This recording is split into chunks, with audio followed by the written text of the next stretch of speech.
Hello everyone, welcome to a new video where we will show how to fold an EIP like a choice component in a Camel Java root in Visual Studio Code. This is the first of many short tips and tricks videos we want to present for an Apache Camel in VS Code. So let's take a look into that. I have opened VS Code with a Camel root written in Java DSL. For the easy demonstration, the root consists of one choice component with multiple cases.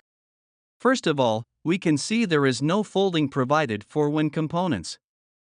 Sometimes VS Code provide some automatic folding based on the indentation of file. As you can see, there is a folding for example choice component, but it is not sufficient enough in most of cases.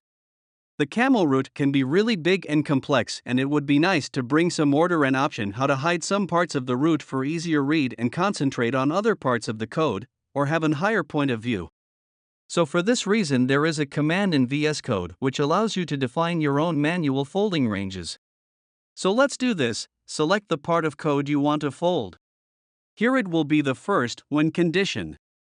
Then open command palette and type folding. Pick create folding range from selection. And this is it. Now you can see there is a small sign near row numbers, which you can use to fold or unfold the part of code you selected before.